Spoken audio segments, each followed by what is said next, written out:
Hi, Brian from Retrotopia here. Did you know we started a Patreon? And that said Patreon is free to join?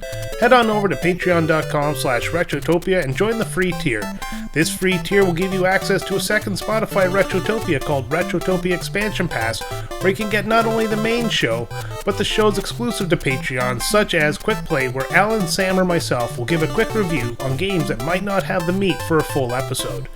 As well, you can write in comments for upcoming shows, including 8-Bit Banter Box and the Game of the Week. You can comment on the shows that have been aired, or you can message me and get a one-on-one time. You can also find a link to the Patreon at linktree/Retrotopia. That's linktr.ee/Retrotopia, and that'll also give you a link to our Discord. So if you're looking to support the show through participating in the discussion, head on over to patreon.com/Retrotopia and sign up today. And one last perk, you won't have to hear this advertisement at the beginning of a show. Now let's get on with our regularly scheduled program. All I do is wait until the thing lights up. There you go, updates. Yeah. Nintendo Game Playing, this is Rick. How can I help you? Hi, my name is Haley, and I've got a wizard who's going all the way to the championships in Los Angeles. Is that so? All I need is a little help. Okay, let's start with Simon's Quest. Okay, now where exactly are you in the game?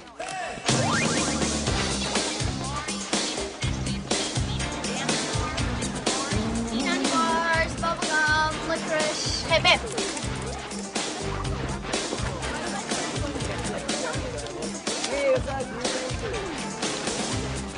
And, keep the change. Welcome to Retrotopia. My name is Brian, and on this podcast we talk about old video games, newer video games when we feel like it, and movies now, because today we are talking about the 1989 movie called The Wizard. But before we get into all of that, we would like you to join us on social media. And you can find the link to all of our social medias, that includes Twitter, Facebook, and Discord, at linktree/Retrotopia. That's linktr.ee/Retrotopia.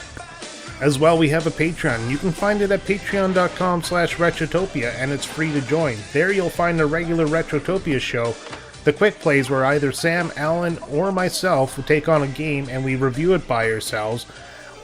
Retro Bites, which is a new show that's currently available to everybody monthly, except for we're going to eventually put it behind the Patreon so that you have to join to listen to it. And of course, you can also add comments to upcoming shows. You can add suggestions that will be put into the polls for the 5x5s, and you can give your thoughts and questions to the hosts, and we put it into a segment we call 8-Bit Banter Box, and it's culturally elegant.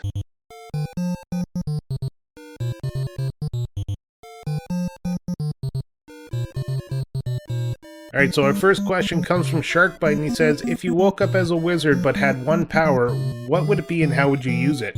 He then goes on to say, I'd have the ability to read any language and would use it daily.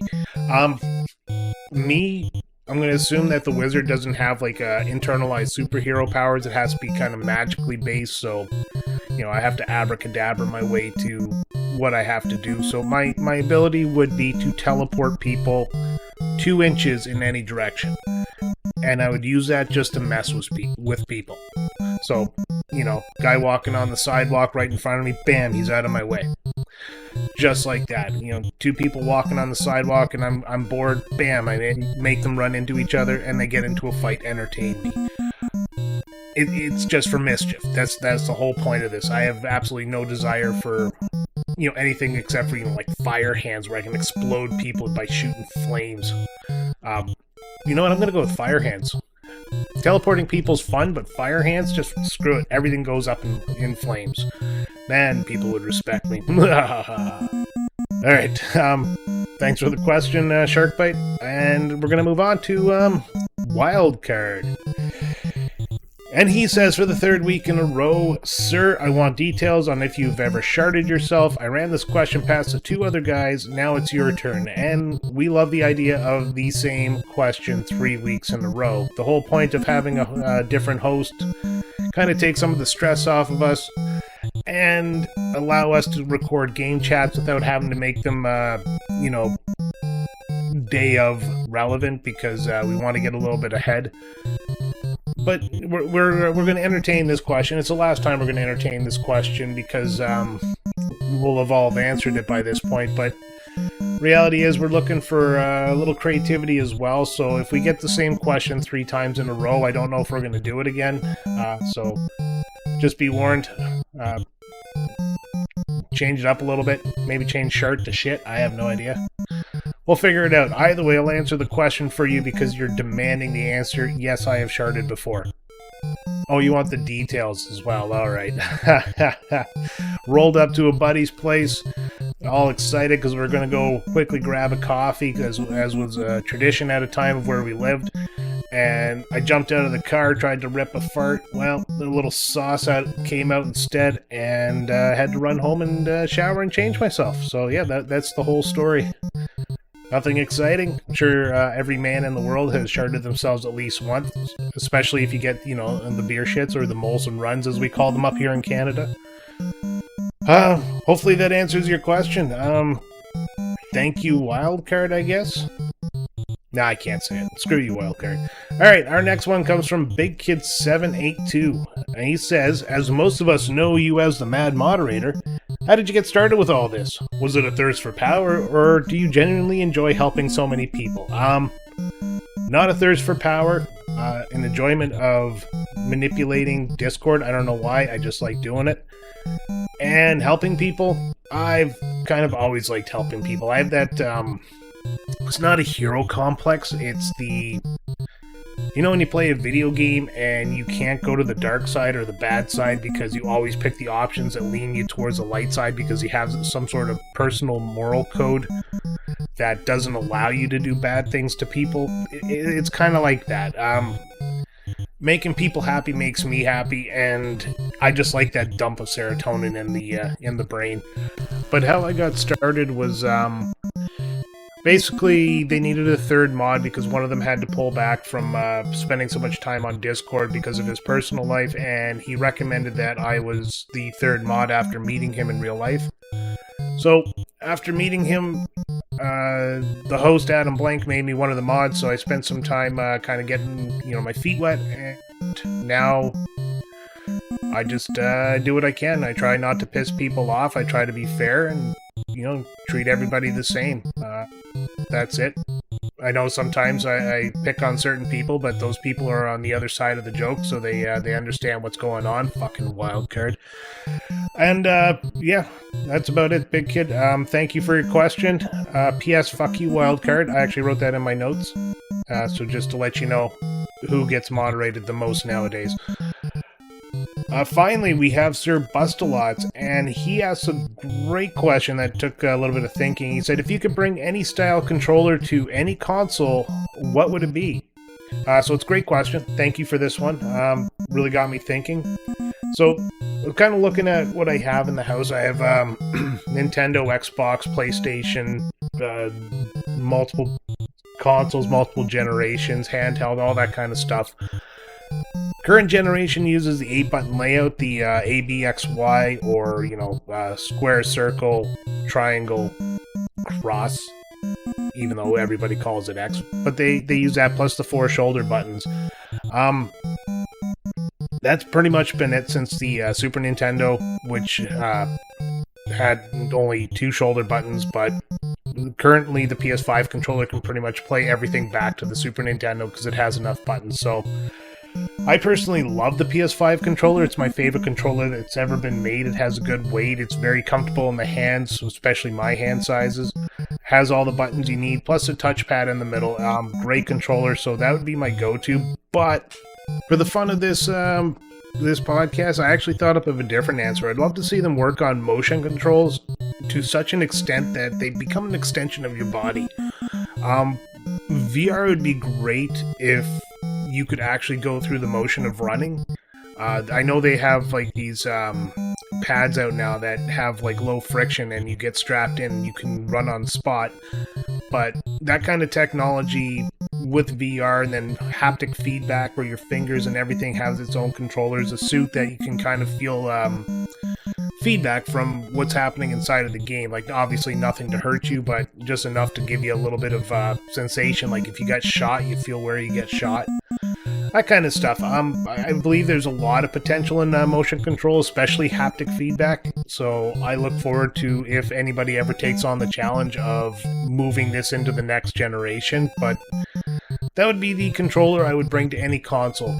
That or the Power Glove. I mean, the Power Glove was peak of any controller ever because, you know, in the movie you'll find out why. That's all I'm going to say about that for now. Thanks, Urbusalon. Thank everybody for the question. That ends this segment. So before we move on to the game chat, I just want to let you know what I've been up to. So basically what's been going on in my life, nothing big. I went to the world's biggest bouncy castle a couple of weekends ago, and it was 40 degrees with a humidex, and these bouncy castles absorbed heat. But there was two colors, yellow, which was fine, but the blue sections, they were just, you know, like if you touched them with your feet, you'd have to jump off right away. They were friggin' hot. A lot of people sitting around, not a lot of shaded areas to sit in, which kind of sucked. You had, for like the actual largest bouncy castle in the world, you had timing. We had between 2 p.m. and 3 p.m. So we had to wait until then in order to get my kid onto that. In the meantime, like, he was jumping on all the other smaller bouncy castles that were around, and the power went out. So they all started deflating, which included the shaded areas, which were actually like bouncy castle material. Just, you know, they would inflate and give areas for people to sit down. So everybody kind of had to boogaloo out of there as kids were getting trapped underneath and people were screaming. Nobody got hurt, luckily, but that was kind of funny. We finally got on the big bouncy castle, and about 30 minutes in, my kid finally had enough. It was too hot. We were downing water at an amazing rate. I realized when we got off, he wasn't actually sweating, which was a sign of heat stroke. So we poured some water on him, cooled him down, and got into the car with air conditioning. And that was pretty much the best part of the day. Other than that, I'm on vacation next week. We're heading to visit my wife's family on the west side of Canada. And as for what I'm doing personally, I'm just trying to keep motivated. I'm going to do a game development course at the beginning of the next school year at Algonquin College here in Ottawa. I'm looking really forward to that. And I'm just spending some time with my son this summer because I missed a lot of time when I was away for work a couple of years ago, and last year was not really good because when I quit my job, I was pretty burnt out, and it took me quite a while to recuperate from that. And so I'm a big proponent of people taking care of their mental health and not putting work before family, because I did that and it was terrible. But yeah, games I've been playing, I'm not a Metroid fan, but I started playing Zero Mission on the Nintendo Switch Online. That's a really good game. I've been playing that pretty much nonstop all week. I've been dabbling in Jet Force Gemini. I'm trying my best to play that. We have an upcoming episode. I don't think I'm going to finish the game in time, but I'm going to get a good opinion on the game. We also have Streets of Rage 2 in the pipeline to come up after I get back from vacation. 20XX, the indie Mega Man clone roguelike. We're going to give that one our opinions. I've also bought TMNT Shredded Fate, the Hades-like game for starring the Ninja Turtles. That's actually really good. And I also bought the Nintendo World Championship game, and that has been fun. Little micro games ranked from F to S tier. Lots of fun. Pick up and play type of game. Really good. And that is pretty much what I've got going on to now. So let's move on to our game chat. But before that, we're going to start with Alan as he gives us the Gentleman's Trailer.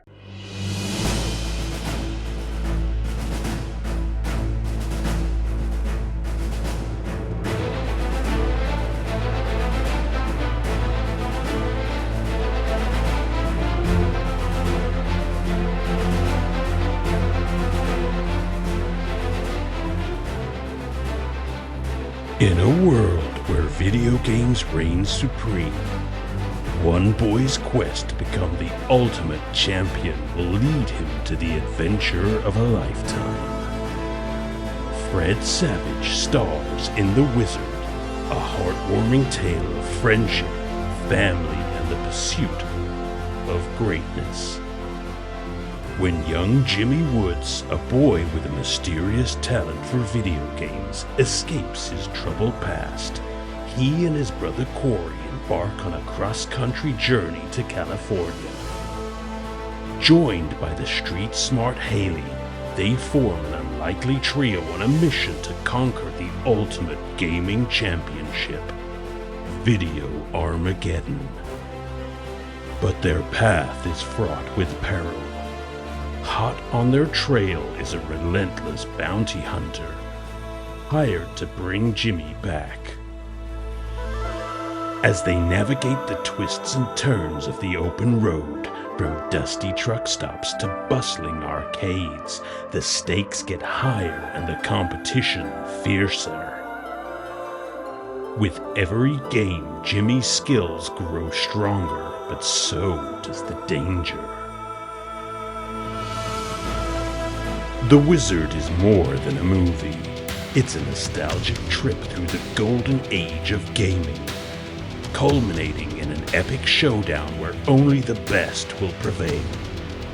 Featuring the iconic reveal of the legendary Super Mario Bros. 3, it's a celebration of courage, determination, and the bonds that tie us together.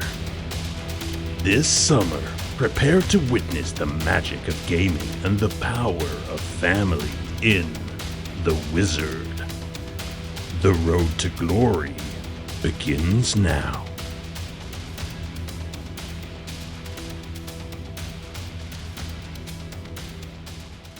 Thank you, as always, Alan. And now, before me, Sam, and a special guest get into the game, we have comments from our listeners. And the first one comes from Sharkbite, who says, I'd like to watch this movie, but I have no idea how to watch it in the UK. Do you have any ideas how to? And we do. We figured it out. If you go to Internet Archive and look up The Wizard, you can watch the movie for free, and it's even you even have the ability to cast it to your TV, so you don't have to sit on your computer and watch it. So if you do want to watch The Wizard before you listen to this episode, it is available. Internet Archive, just Google that, the movie The Wizard, and yeah, you can give it a watch. No cost for that I could find. Next, we have Jay Nasty, who says California, part of the movie. Sure, it was one big commercial for Nintendo, but as a kid, it was fun to see a movie acknowledge and show this much video game and references during a time when video games weren't mainstream, and that is absolutely true. And we're going to get into that. So thanks, guys, for writing in. It's always great to hear your thoughts. Now we're going to start up a little music here to create the transition, because we are talking The Wizard, released 15th of December, 1989, and by Universal Studios. Thanks for listening, and enjoy the show. So I give you Super Mario Brothers 3!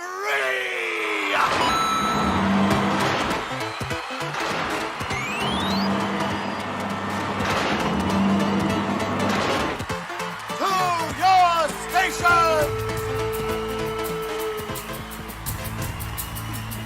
You have 10 minutes, and the player with the most points wins!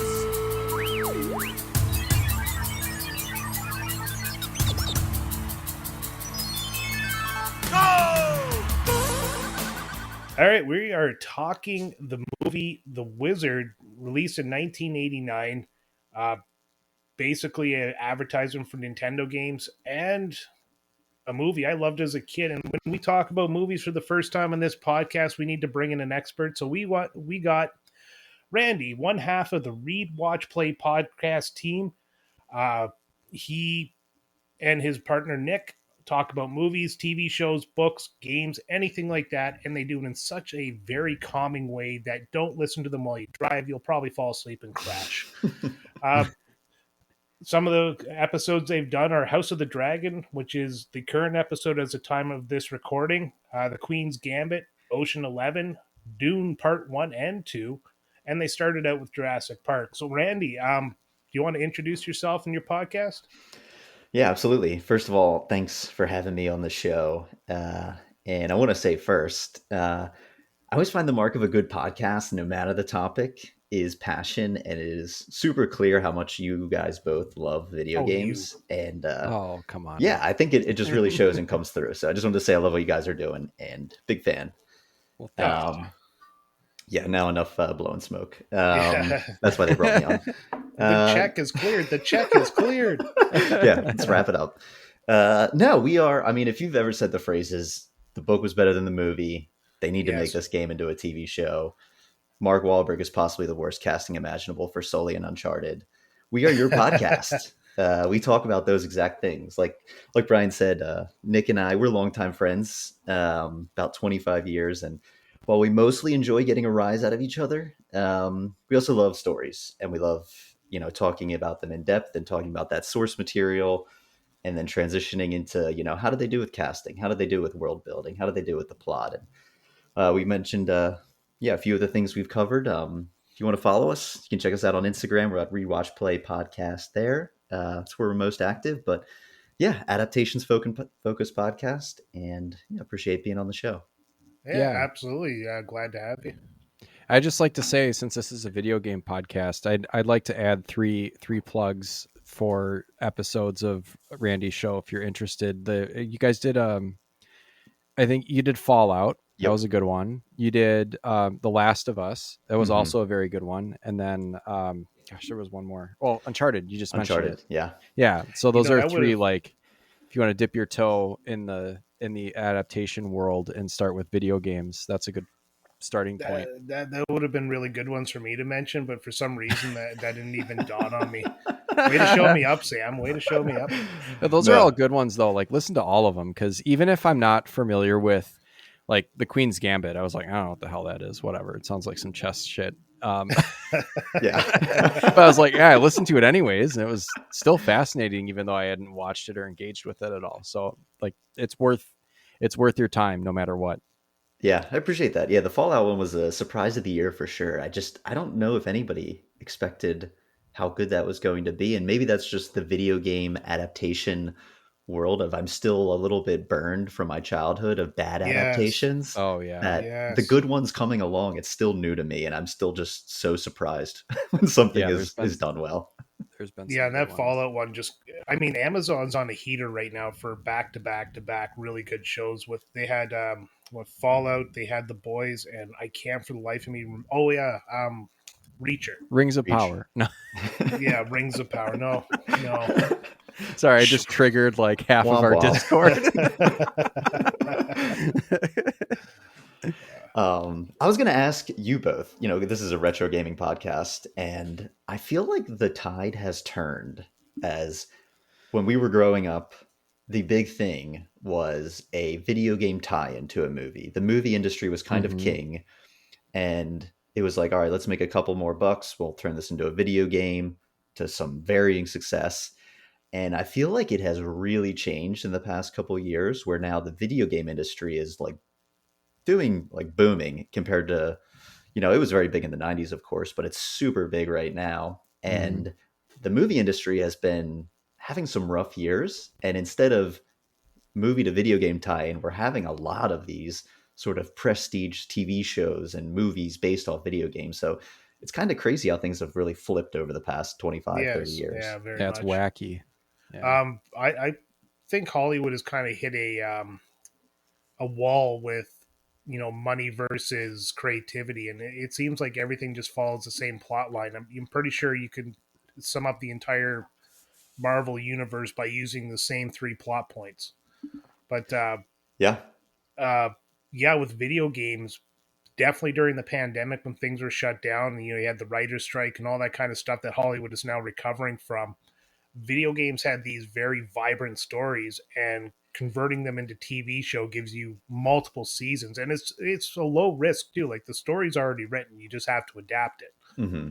And the if the first season fails, like, who cares? Like, let's look at Halo that just got canceled. I mean, obviously they didn't do a great job from what I've heard. I never actually watched it, but I've heard the story had some missteps in it, and really kind of alienated its core base of fans. So What's they that canceled it. No harm.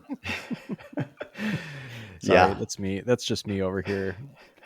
No, Immediately I said thinking about Star Wars. Oh yeah, you've had some pretty heated battles about acolytes. Yeah. Fucking show. Jesus. I do have a question for you both. and not to spoil too much of the Wizard, do you have a favorite movie that is like video game centric, where playing video games is a core element of the movie? Hmm. That's a good question. I'd have to think about it. I can think of three movies, The Wizard being one of them, Hmm. 8 bit, or not 8 Yep. bit, Pixels, sorry. Pixels being the second, and 8 bit Christmas being the third. And of those, 8 bit Christmas would be the best movie, but it's still a Hallmark movie. Yeah, I'd agree Yeah. with that. I was also I could, thinking, would you consider Wreck-It Ralph? yeah, that's Yeah, a good one. actually, yeah, that's pretty much Pixar, isn't it? It's Disney Studios, I think, but Yeah. yeah, it's got that kind of same feel to it. But that is Yeah, definitely with all the little Easter eggs and character cameos that they throw in there, and yeah, and I think that's a good example. Otherwise, I would say like my examples are like probably books. Yeah. books. There are some books that Now, are if you're going with books, Ready Player One really kind of yeah it's a good game about playing games basically inside of a game, inside of a world, inside of a universe.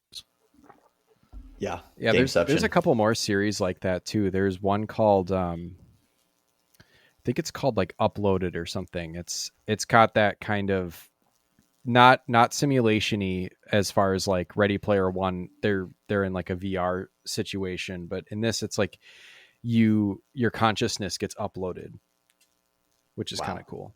Yeah, That's pretty that's a cool. fun one. Yeah, I haven't heard of I that can throw one. some suggestions in the Discord. There's some Yeah. good stuff. Yeah, if you join the Discord, Yeah, everyone join definitely the they'll be there. Discord, get some book suggestions, and watch me. We can bitch about the Acolyte together, and There you go. Everybody yeah, bitch about Star Wars. Nobody likes Star Wars. no, Randy, what's your history with retro video games? Where did you start? Where did you go? Yeah. I had a bit of an interesting history. I was gifted from a neighbor across the street when I was super young. His NES. I was over playing, video games at his house one day. Him and my dad were hanging out. He seemed like he was 90 years old. He was probably like 25. And the next day, I woke up and my parents said, "Hey, look in your closet." And I went in there and he gifted me his NES with all of his games, Duck Hunt, everything in there. It was one of the best days of my life as a kid. I couldn't believe it. Oh, so you had to come that's out of the awesome. closet to play Nintendo. I Gotcha. did. I was gonna say like your parents said, look in the closet, and they're like the guys in there, like Yeah, there he is. Yeah, this turned into a horror movie. yeah. I'm actually Jimmy in the Wizard. And Ooh. Oh then, God. yeah, I know, traumatic. And then, but I actually, I feel a little bit disingenuous to say I was a Sega kid, but because I was too young to be making decisions about what my parents were buying me. They went out and they got me a Genesis after. So I actually never played a Super Nintendo outside of like the odd cousin until I got much older. I was a Genesis kid, and I played a lot of that until the N64 came out. So I'd say my gaming history, I was originally an NES playing all the classics, but then when I was sort of getting to the age where I was making decisions about what I was playing and what games I like really wanted to go at, it was in the Genesis era, which was just glorious times. Another For one sure. of you. I know. I wanted to bring the NES story so Brian didn't feel totally outnumbered by Genesis kids again. Yeah, just everybody like, hey, want to come talk on this podcast? Yeah, I love Genesis. Like, oh, Oh, never mind. No, I have a similar. Not that we need to go through my story, but like we had the Nintendo also, and then I was a little bit too young for it, but I would ask for specifically like I know I wanted a Super Nintendo because that's what my friends had and that's what all Hmm. my cousins had and stuff. And then I think my dad would always go to the video game store and end up like chatting up the clerk, and then like the clerk would make their own suggestions. So like if I wanted a Super Nintendo, I got a Sega, or if I wanted like Mario Kart with my N64, I got Diddy Kong Racing, which is an awesome game. But like that sort of thing. Yeah. Like well my dad would be like, "Well, I talked to the guy and this one's better." It's like, "Okay." Yeah.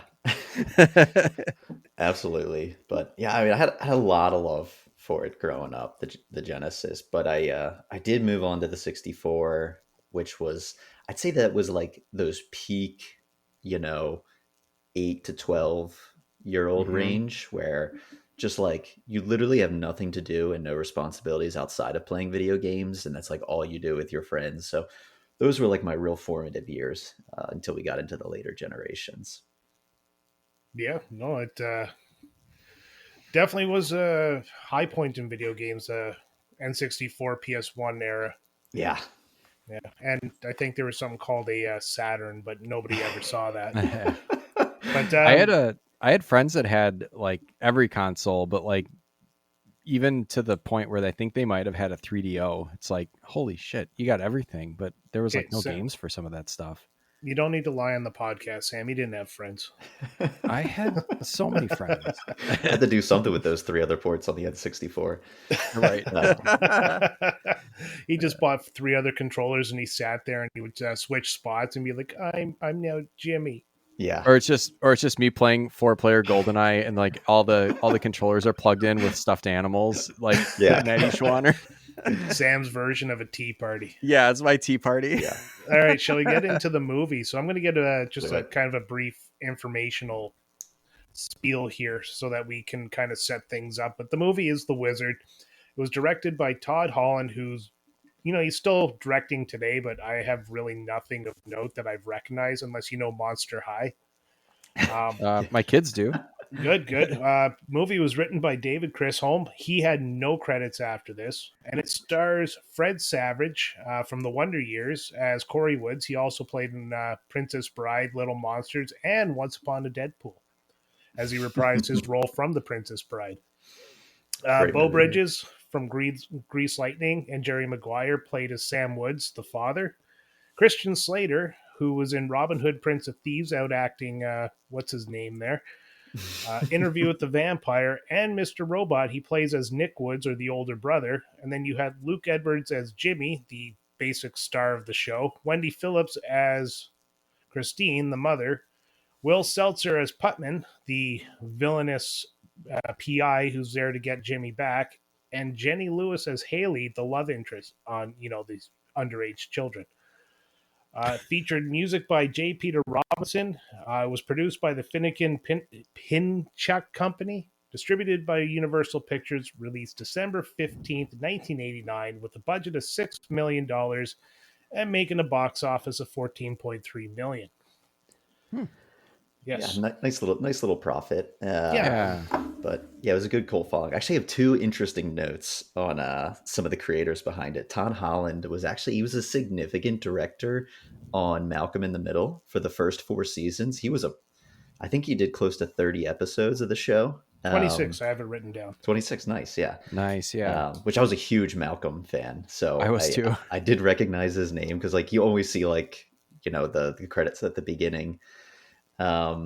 And then on the writer, David, is it Chisholm? Chisholm. Yeah, he. Chisholm. Sorry, Sorry, Chisholm. I got the name wrong. Chisholm. He directed some episodes of The Fall Guy, which was what the most recent movie with Ryan Gosling was very loosely based off of. There was a TV show in the 70s, I believe. And that's what the movie, just like I said, very loosely based off of. But he wrote some episodes for that. Oh, there you go. Oh, that's an old writing credit then. Yeah. He kind of peaked at this point, and then he could never write anything better than The Wizard. Yeah, he just hung it up after that one. Yeah, it's just like, this is perfect. It is about Nintendo. I'm done.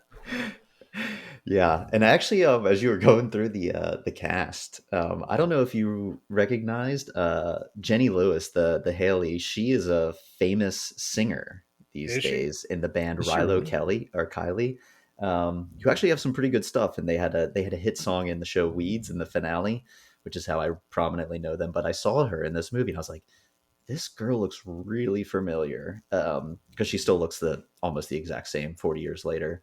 That's pretty but cool. yeah, she's a singer these days, front runner of a band. Damn. Well, you look. I actually, now that I get a picture of her a bit older, I do kind of recognize her. Oh, she was in. She made her acting debut in a Jell-O commercial. I have the IMDb page open. Yeah, didn't we all? Yeah, that's kind of funny how like these child actors at the time, where it's like their first movie credit or the one they're most known for is, sometime in the 80s or whatever. It's like they were in, like a cream of wheat commercial in 1975. It's like, oh, holy Yeah, well, cow. you got to They've been start somewhere, right? grinding at this for years. Like, holy shit. Yeah, I used to always want to be an extra in a movie. Just figure out how to do that one time. Oh, it's not that hard. You just look at your local paper for the Yeah, I know. recordings there, and they'll have a call for extras. They don't really need anything out of you. You show up, and if you make the cut, you just walk in the movie or sit in the background, and the guy who pretends to drink coffee and laughs every 2 seconds. You Well, I'll guys tell are you what. probably in a better position than me, Brian. You're in Canada. Tons of stuff films up there, and That's Randy, because our you're not. dollar is so garbage. Yeah. Well, Randy, you're not far from Atlanta, are you? You probably. Yeah, I mean, Georgia does so many movies now because of There's the a tax ton of stuff in credits. Georgia. Yeah. But I'll tell you what, I'll put it down right now on recording. If they ever make The Wizard 2, we'll all go and we will be extras in it. Oh, fuck yeah, we'll all meet up. Just a pact right now. Well, I looked at the IMDb for this, and yeah, I want to be people cheering in the crowd and when they're playing the game. Like, what a horrible way to play a game, by the way, is having like a crowd of people yell at you Yeah, while stage you're fright trying to for play. sure. But I guess there's you've never seen the Nintendo World Championships, have you? No, That's basically what it was. I guess I'm sure like Evo is probably pretty similar too. Oh yeah. But I was looking up the IMDb page for this movie, and there's a like Wizard deleted scenes DVD that came out in like 2018, and I'm not sure if either of you have seen or looked at that at all. It looks like it's animated, but that might just be the artwork on the cover. Yeah, I like considered buying storyboards. it. Yeah, Because I saw the cover looked pretty cool, and I saw that they had like the director's cut of it. They were selling it. I think it was like $13 or something. So I was considering it versus renting it, but I didn't think it was going to get here in time, so I opted for the digital. I don't actually own a DVD player anymore, so if I can't get it digitally, I'll find it digitally. Wink. One question I had as you were going through all this, I think just placing us at the time of release, Brian, you were 9 years mentally, you were what? Yeah, 9 years old. So you were cognizant at this point. I was not. Yeah. What was it Yeah, I like when this wasn't came out? Well, the Nintendo, like we got our Nintendo in 1989. Yeah. So, or like probably late 88. So we had Super Mario Brothers 2, Mega Man 2, all those kind of games that you'd expect regular Nintendo fans to have. We had their subscription to Nintendo Power. We had it all. Like we're just always in the weeds with Nintendo. And then this movie came out, and it was just, hey, it's about Nintendo, and that's what we wanted to do. And back in those days, all my friends, like it was still before video games are considered like, a popular pastime because everybody play outside and go hurt themselves and die in the woods. And all my friends were all like, Nintendo is so stupid. You just waste your time all the time, because that was the attitude they had. But because I moved around a lot, video games are very important to me. And, this movie came out, and as soon as we got a chance to see it, we're, begging my parents to be able to watch it. And I just remember being excited the whole way through. I didn't even remember the plot when I watched it again, like for this podcast. I just remember Super Mario Brothers 3. Yep. That's it. Yeah. There's a ton of games in this though, and they throw screenshots in. Or like little screen captures of gameplay. I was not impressed, but like everything in the movie is about, oh my god, look at the score you got. No, not oh my god, you actually beat the game. No, it's like, oh, you got 50,000 points in Double Dragon, Jimmy. That's amazing. Right. And that's like beating the first level or whatever. Like this. Okay, two things are abundantly clear: is that yes, they wanted to incorporate video game culture and Nintendo, which is great, but they also had no fucking clue what any of it meant, because they were inserting stuff in and it looked and felt really unnatural and disingenuous all the way through. Because like an example, when they're playing Super Mario 3 in the end, and there's that dude that's announcing and like screaming about it, he's like, he's made it to World 2. It's like, buddy, he's on level 2. Let's Yeah. pump the brakes. Actually, if you watch the movie and know anything about the game, when he yells out, "You made it to World 2," he's actually on World 1-3. Right, like he's on level 3. It's not. It's like, Yeah. like what a stupid error. It's pretty bad. It's not. Well, I mean, from a, I don't know. Just I feel like even today, you wouldn't get away with that.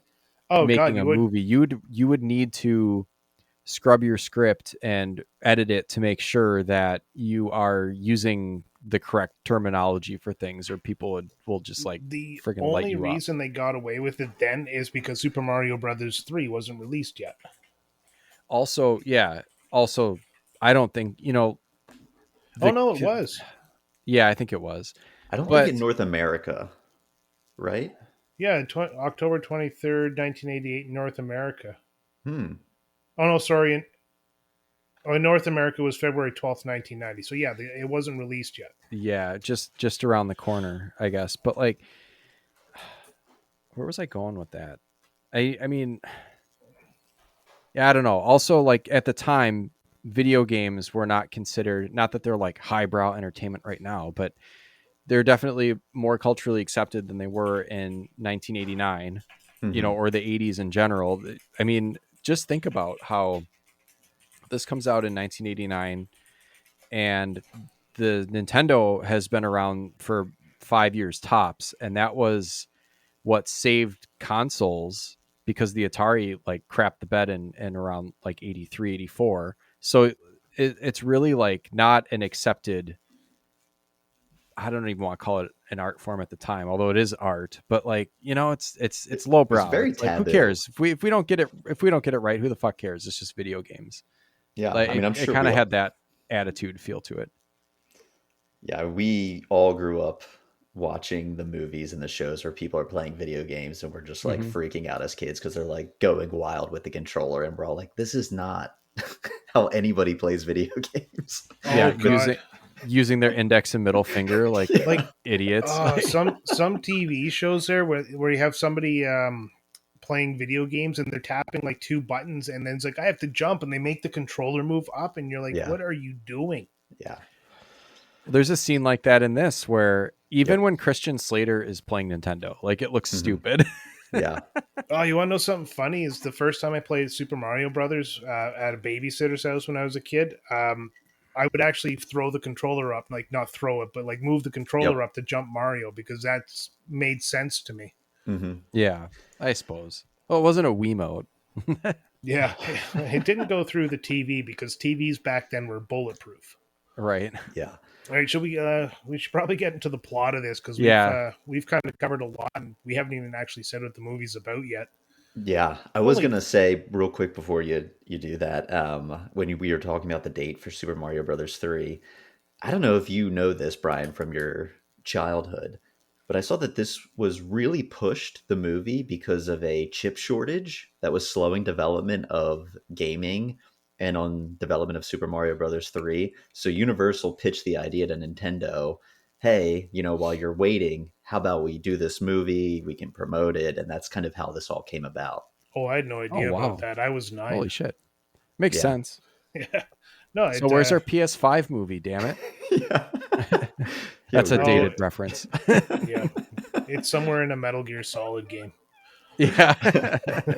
All right, so the plot focuses on a young they call him traumatized, but he really is autistic. Like Mhm. he I shows think all so, the signs I know of autism.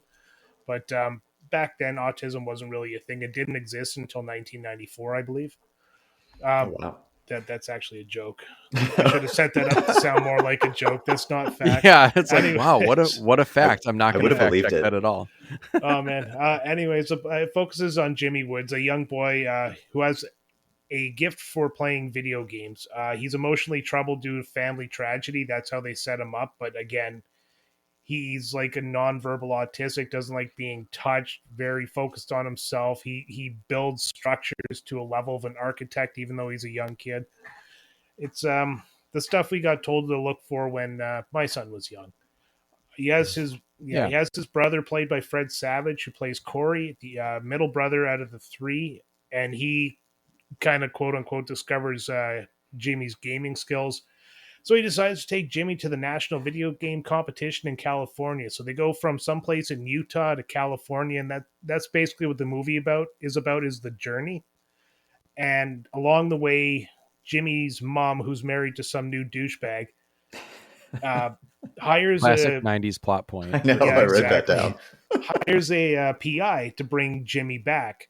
Of course, the PI is like just an absolute ass, but we'll get into that in a bit. And then Corey's dad, with Corey's older brother, what's his name, Nick, they drive cross country, kind of competing with this PI called Putman to see who could get the kids first, because Putman doesn't get paid, and the dad wants his kid back.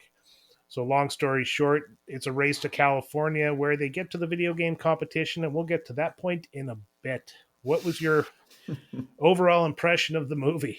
How about that intro? How about that beautifully boring and pointless intro just to set up that Jimmy Woods is a nonverbal kid who doesn't listen to direction?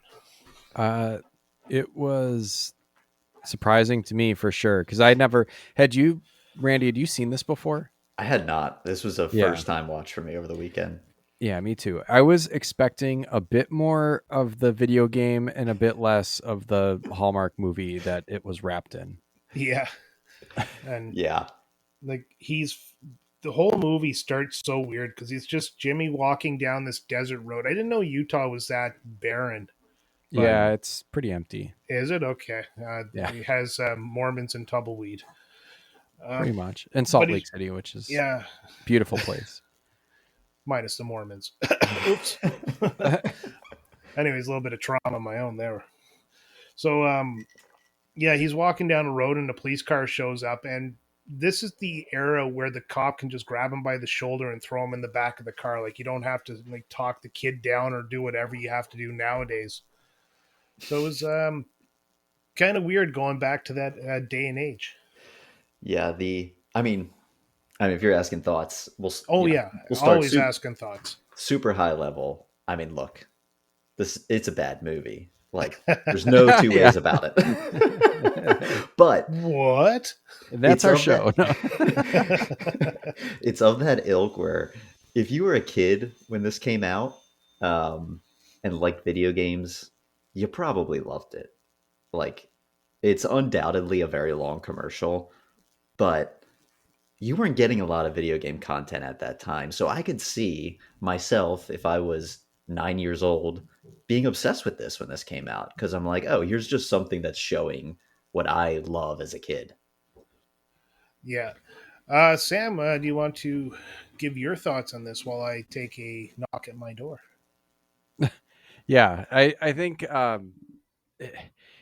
what you said was spot on, Randy. Like, you're a kid, and this movie has the games that you either know of or own and like. That's huge, because other quote unquote video game movies at the time were, I guess, I mean, there's some, like, what was it, War Games, I think, was one from the 80s, and there's one called like Cloak and Dagger, and Yep. there's another Disney movie. Well, there's Tron, and then there's there's another like Flight of the Navigator, stuff like that. I love Flight of the Navigator. Yeah, I mean, those I guess are varying quality, but like it's just vague computer game or arcade game type stuff. Not, these are the physical games that I know and maybe have copies of and play. So that's what sets this movie apart a little bit from that aspect. But it takes a while. Like, you're not seeing a video game in this movie for probably the better part of the first half, right? It takes a while, that's Yeah. for sure. I was confused of like when we were getting to the video game portion. Me too. And it really reminded me of, I mean, this is a little bit of a dying genre of movie, but this is almost the video game version of Rain Man, where Fred Savage is kind of leaping off the screen charismatic Tom Cruise, and Jimmy is Dustin Hoffman, and he's excels at, this finite thing, which, for Dustin Hoffman, they go gambling, which they do in this movie too. Yeah. Oh, Yeah. fucking crazy. And, for Jimmy, it's video games. And Yeah. this was even followed. I mean, early 90s, you'd think of things like, this is of the ilk of, Tommy Boy, Dumb and Dumber. It's a road trip movie, which is essentially what this is, with this huge family drama like overlaid on top of it. And it was startling to me when I went in expecting just kind of a video game tournament movie. And I don't know if people felt that way when they saw it originally. Yeah.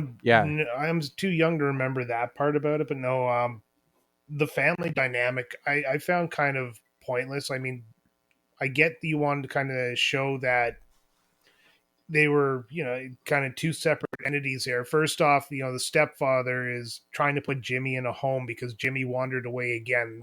By him saying that, that's how they set up that Jimmy keeps wandering away. Mm-hmm. And at some point, you have to blame the parents for not keeping an eye on fucking Jimmy. Yeah. If he keeps wandering away, it's not Jimmy's fault. He's going to do it. He is a kid. Yeah. And He then, wanders away and gets like really far out into the middle of fucking nowhere before they even find him. Like, who's watching this and kid? it's not like they don't know where he's going. He keeps going, California. Like, I have a guess. Yeah, it's like, oh man, he must be going to New York City. But the other side of the family, the Sam, the father, the Nick and Corey there, it starts out with them basically beaking off at each other. And there's a divide between Nick and Sam, but that never really plays out, and they kind of make amends by the end of the movie. But there's no point to it. Like, honestly, they're just bickering back and forth for no reason. Yeah.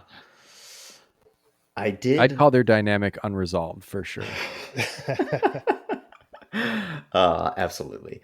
I did really appreciate the opening title sequence with the cheesy rock ballad, which just does not happen in movies anymore. Yeah. When you get these credits playing, you're just railing on this guitar.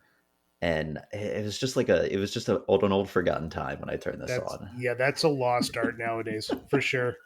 I think quite well. I had two New Kids on the Block songs, so for me it was like going right back to those days. But going kind of moving the plot forward there, I found right off the bat the funniest thing was when Corey breaks into the home that they put Jimmy in, and Jimmy's of course just sitting there completely staring at a TV like it's the greatest thing in the world. And Corey sneaks him out, and they jump in the back of a Hostess truck, and it takes him to a gas station, and the guy gets out of the truck with some fresh Hostess bakeries. And then Jimmy and Corey come out of the front of the truck, and it's like, how did the fucking driver not notice him when he went to the back to grab some fresh bakeries? It's like, hey kids, just stay there for a minute, I'll be gone. Yeah, how did he get that out of there while they were in the back? I didn't think of that. And then also they get out of the truck at that point, and there's nothing but desert for miles in each direction. Like, you're gonna stand out. Yeah, didn't really get what was going on there. No. And then, go ahead, sorry. Plus, does Hostess, like, all that shit's packaged, and I think it was at that time too. Isn't that weird that it was like implied that it's like a fresh, fresh this movie baked didn't goods? know what It's like, era it wanted to be from. no, like Hostess was not making shit like that by the 80s. It was all mass produced and plastic wrapped. I was also laughing with the because right around this point when the family realizes that the two kids have gone off, and they bring in Putnam as the runaway retrieval specialist is his title. That's I'm like, right. is this an actual profession? I mean, it can't be anymore with technology, but you're telling me there are so many runaway kids that this guy makes a full-time gig out of this? Brian, were kids running away like crazy all in the the 80s? time, man. Like that was the hot toy for Christmas that year, is to run away from your family and go to California. You got to call the specialist, bring him in. Exactly. And then I just like how cutthroat he is, that like the kid's other parent wants to go help find him, and he's like, no, if you find him I don't get paid. And so he's like actively trying to sabotage this father from trying to find his kid. Like, I would have killed this fucker. Yeah. And that becomes the major plot point, like, for keeping Corey, Jimmy, and eventually Haley out of Putman's crosshairs, is the like fight between Sam and Putman. Yeah. And they take it to the extreme. Totally. I mean, the subplot of the dad and Putnam fighting is probably my favorite part of the movie. I just had an absolute blast with those two going at each other the entire time. It was, yeah, it just felt like the classic road trip scenes where two people are playing this cat and mouse on the highway. I don't know, it just cracked me up. No, it was pretty good, and it led to, of course, some more plot holes. Like when Putman walks into the diner with the pictures, like, "Have you seen these kids?" And then he leaves without the answer. Yeah. It's like this is if Terminator 2 happened. He's like, "Have you seen this kid?" And then he just like walks away. It's like, Yeah. yeah, I have, sir. Oh yeah, you walked away and I didn't answer, but sure. But yeah, Yeah. definitely the fights. Like, I mean, they take it to the extreme too. Putman slashes the tire of Sam's truck. Mhm. Sam backs into Putman's car. Putman gets Sam's truck towed and then disassembled in the quickest chop shop ever. Yeah. Like, there's just some stuff in this movie watching it as an adult, and it's like, not really. Like, oh my god, this truck was towed into our wrecking yard for some reason. Let's Yeah, tear it 5 minutes apart. ago and we've got it disassembled. Like, Oh, here's your license plate back. This isn't going to bite us in the ass in a lawsuit. Yeah, we'll do this one first. You just brought it in. Absolutely. I will say this part of the movie is where Haley enters, and I feel like the Yeah. movie hits a much different gear when Haley comes into the picture because leading up to this, especially when the road trip starts, it's just Fred Savage, can't remember his name, and Corey and Jimmy, and Fred doesn't have much to play off of with Jimmy. It is truly right. Yeah. Tom Cruise and Dustin Hoffman in Rain Man there. Well, you got to And remember the first of two montages happens between the hostess truck and meeting Haley. yeah, it just I don't know. For me, it's just like she added so much juice to the movie of it just really took off when she Yeah, came on the screen. she was the I'd say, personality for sure. yeah, her and little Freddie Savage were very good actors. I think. Mhm. I mean, maybe you don't agree, but I think there was like a scene in the beginning where, you know, what's his name? I'm just gonna call him little Freddie Savage this whole time. Corey. Corey, where he's like arguing with his dad, and it's like, wow, I mean, it doesn't take much to just act like a kid, but I mean, still, it wasn't. Oh, it didn't seem wooden or forced or anything. He's a pretty good actor. Well, if you've seen him in the Wonder Years, you understand why. Oh yeah, that was a good show. Yeah, I feel like this movie because I do agree that I thought both of them were very good, and you can tell like even Fred Savage, he has so much charisma as a little kid, and they're really going for the movie trope where the adults are acting like children and the children are acting like adults. Yeah, for And sure. I think the actor really pulled it off. And I think it's just like the writing that let them down a little bit, where it doesn't have necessarily like kind of the winking that something like Home Alone does, where like we're all in on the joke that Macaulay Culkin is like acting like an adult. Where this movie didn't feel like they were like aware that like it was a bit of a joke, and I think if they leaned into that a little more, they could have really pulled it off. Hmm. Well, it's definitely interesting perspective I never thought about before. But you're right. Yeah, they really could have. So yeah, you mentioned like around the point where they met Haley is when they get to that bus station, and that's where Yeah. the first video game we see. And I think we're about 40 minutes into the movie right now, maybe 30 minutes in, and it's Double Dragon. And of course, Corey pulls out some change from his pocket and he's like, "Here, Jimmy, hyper focus on this video game while I try to wheel and deal with the bus station guy." Hmm. And then of course Haley's sitting there just kind of watching, and that's when the classic line, "You got 50,000 on Double Dragon? Mhm. Wow." Yeah, and that sets up the whole tone of the movie. It's very score centric for all the video games. Yeah. Well, that's the reference point for people that, you know, maybe are a little bit older, and even like arcade culture was high score based, and I don't know. it doesn't translate to Nintendo. I mean, maybe it did at the time. I don't know, Brian. Like, were you ever going for high scores, or Well, were there you was just no going to play battery the packs game? in most of the games, so high scores meant nothing. Like it was just bragging Yeah. rights. Even when you had to Mhm. send it into Nintendo Power, you had to set up the the camera that you have to sit still for 30 minutes. Well, you set that up in front of the TV and you hope it didn't flicker. What? No, I'm just saying. Oh, come on, man. really? No. You had like a. Oh, I was gonna say, like, what the hell? Oh. What is this, like a freaking daguerreotype that you're taking of your goddamn TV? What's I'm going just on? making a point that it's old. Jeez. Yeah. Oh, Okay. man. Okay. I have a feeling some of our audience is going to be like you. It's like, I didn't know that was old. Everything beyond or after 1995 is considered ancient technology.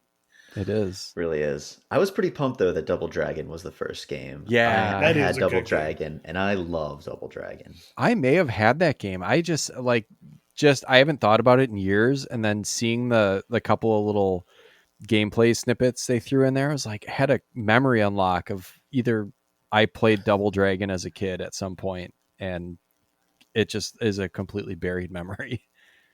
Yeah, probably Not one of the most not like iconic covers. not a Jimmy Woods buried memory, just a buried memory. Yes, absolutely. The scene right after where they don't have the money and they kind of go hide because they saw Putman, I believe it was. So they go hide in the back room and Haley shows up and the first thing she does is threaten them. It's like, Yeah. if you don't get me what I want, I'm going to scream. And it's like, well, thanks, bitch. I honestly, that kind of soured me on her right from the beginning. But of course, they developed this dynamic by the end of it and it works out for Corey. But they could have kind of done something a little bit better if she's going to be a wheeling and dealing adult pretending girl. Mm-hmm. Yeah, I I was think trying it's- to. Sorry, go ahead, Sam. But no, I just think it's a good way to like kind of show that she's got some sort of savvy, that she knows how to get what she wants. But it's so weird. Yeah, go ahead, Randy. I'm sorry. No, you're good. I was I was gonna say something similar. I was still trying to figure her out at this time, and also figure out, is she going to be in the movie the rest of the time? I wasn't sure if she was initially just a character that was going to be at this bus stop, and then they were going to move on to their next group. So I wasn't sure what the dynamic was going to be with her yet, and what her angle was. I'm like, why is she even here? By the end of the movie, I'm still unsure what exactly she was doing this whole time. I think she was just a device to move the plot forward when they needed something to move the plot forward. Because, like you said, it was pretty thin Yeah. to begin with. Yeah, They needed someone to be able to have the street sense to wheel and deal, to kind of leverage Jimmy's gaming skills to get money, to get to where they needed to go next, yeah, and kind of be the brains behind the operation. Because like, I think, Fred Savage's character Corey is like, I recognize that, my brother is a wizard at video games, and she's Mhm. like, I have the street smarts to like turn that into something. And so that's what their partnership really ends up being, I think. it's a great point. She is the brains behind the operation. She really is. Yeah. But yeah, that she joins the duo, become a trio. She's a little bit closed off at the beginning of the movie, but she opens up as they go through. It was kind of a good character development for her. Mhm. But the first thing that happens to them is she's waving around a wad of cash, talking about these being her people, and then they get robbed by two adults. It Yeah. was just, Yeah.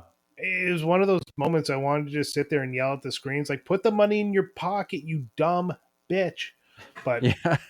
like, it was just, oh yeah, these are my people. She waves around like $80, and I was like, the guy sees it and he's like, oh, it's time to rob this little girl. I was like, why are Yeah. adults stealing from children? Like, Well, what is Right. going because- on? Yeah, another 80s trope. It's like they needed them to have a setback.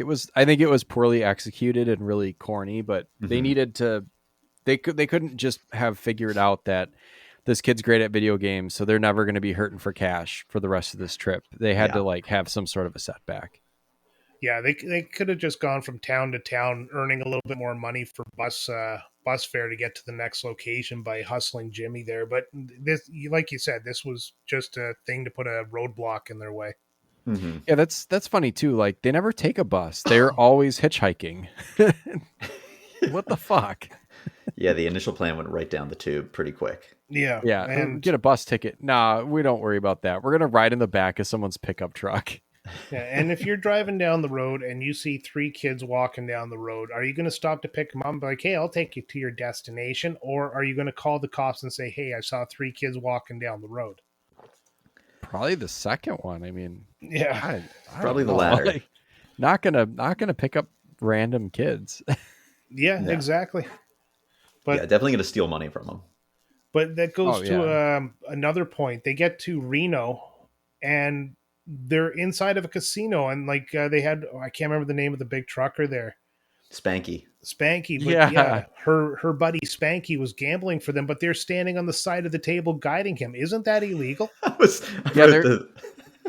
Go yeah, ahead. you're not supposed to be on the kids are not supposed to be on the casino floor at all. I remember my grandparents lived in Las Vegas when I was growing up, and we would visit, and it's like even accompanied by an adult, you're really not supposed to be on the casino floor at all.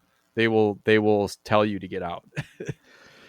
Yeah, some funny sort of behind the scenes of this was the Reno Gaming Commission was really against this scene happening and they did not want to allow the kids in to film it. And Yeah. the producers of the movie said that we'll put the game commissioner's kids in the movie as extras if you allow this. And then they put them in and then they ended up cutting them out of the movie in the final version. Oh The old God, I bet. switcheroo. Yeah. Oh, I bet they're in the thing that just came out in 2018 or whatever. They are. They're in Are the they deleted really? scenes, yeah.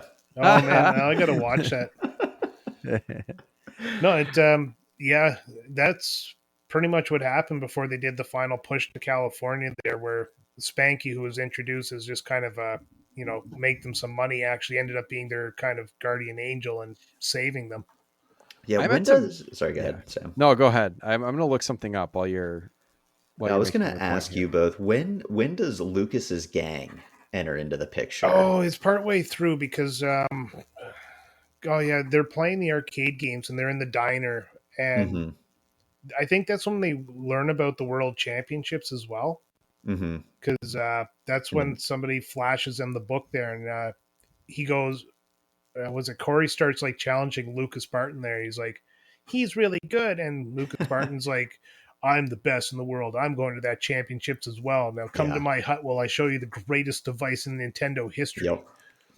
And then you have the iconic scene where he pulled like his little Mhm. buddy there slides the friggin' case, opens it up, and there's this power glove in cutout foam. And he puts Yep. it on like every kid did back when they first got a power glove for that like first hour when you used it. And he slide it on and he's holding it up in the air like he's about to do surgery.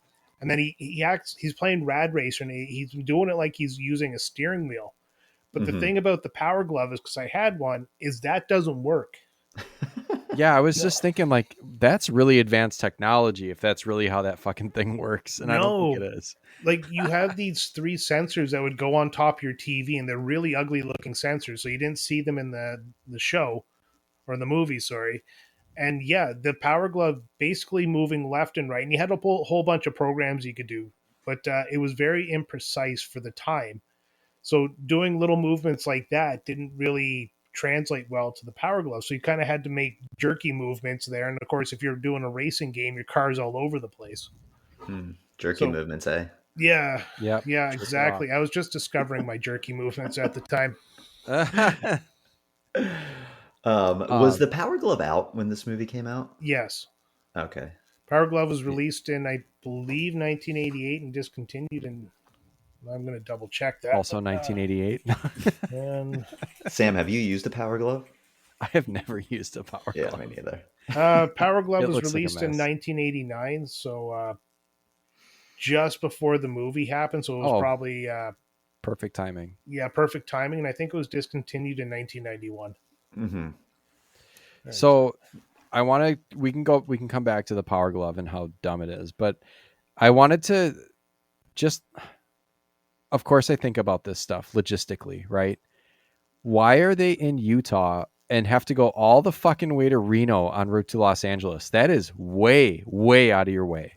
I think plot wise, this girl they probably wanted her to be from Vegas because Vegas is definitely on the way to Los Angeles. Reno is on the other side of the state and closer to like Sacramento and San Francisco. You know, I bet Reno was much cheaper to film in, and that's why Yeah, they did it. but it makes absolutely no sense. Like, I want to know, I want to see the route that they took because it is very circuitous if they're There going to was Los no Angeles. GPS back at that time. That doesn't They're matter. lucky I they- mean, they- and there's only like two main roads, like Salt Lake City. Like, you can go south or you can go west. And if you go west and you're trying to go to Los Angeles, you're going way, way out of your way. Yeah, they're just lucky they didn't end up in Vancouver, Canada.